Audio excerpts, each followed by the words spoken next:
তানবীর ১৪৪ ধারার আজকে তৃতীয়তম দিন এবং খাগড়াছড়ি সদর এবং হচ্ছে যে গুইমারা উপজেলায় সেই দুই জায়গায় কিন্তু দুই উপজেলায় আজকে আমরা দেখেছি যে শান্তিপূর্ণ পরিবেশ বিরাজ করছে এবং খাগড়াছড়িতে যেসব পর্যটকরা আটকা পড়েছিলেন অবরোধ কিংবা ১৪৪ ধারার কারণে তারা কিন্তু আজকে দুপুর ১২টার পর যেহেতু অবরোধ যারা ডেকেছে যুগ্ম ছাত্র জনতা নামে যে সংগঠনটি অবরোধ ডেকেছে সেই ছাত্র সংগঠনের পক্ষ থেকে যেহেতু খাগড়াছড়ি চট্টগ্রাম এবং খাগড়াছড়ি ঢাকা দুই সড়কে অর্থাৎ দুই রুটে যেহেতু সড়ক অবরোধ তারা শিথিল করেছে দুপুর ১২টার পর থেকে, সেখানে কিন্তু খাগড়াছড়িতে আটকা পড়া প্রায় ৫০০ হাজারেরও বেশি পর্যটক কিন্তু তারা কিন্তু আজকে খাগড়াছড়ি ছেড়ে গেছেন এবং ৩টার পর খাগড়াছড়ির যে খাগড়াছড়ি থেকে বের হওয়ার অর্থাৎ খাগড়াছড়ি শহর থেকে বের হওয়ার যে প্রবেশ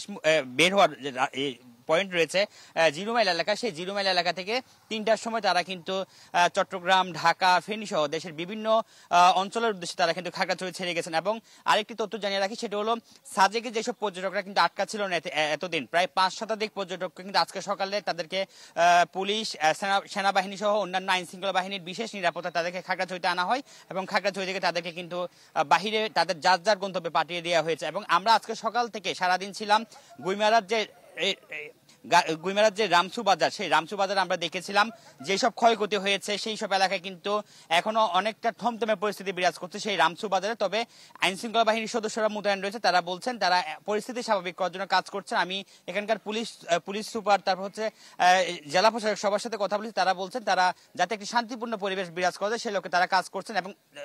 যে দুই উপজেলায় ১৪৪ ধারা জারি রয়েছে সেটি এখনো পরিস্থিতি উন্নতি না হওয়া পর্যন্ত থাকবে বলে জানানো হয়েছে। এবং আরেকটি তথ্য জানিয়ে রাখি, সেটি হলো কিছুক্ষণ আগে খাগড়াছড়ি বিজিবির পক্ষ থেকে কিন্তু একটি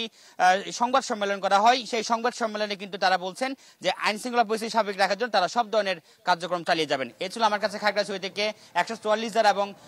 সার্বিক পরিস্থিতি নিয়ে খবরাখবর। তানবীর, মানিক, ধন্যবাদ। নুরুস সাফা মানিক জানাচ্ছিলেন খাগড়াছড়ি থেকে।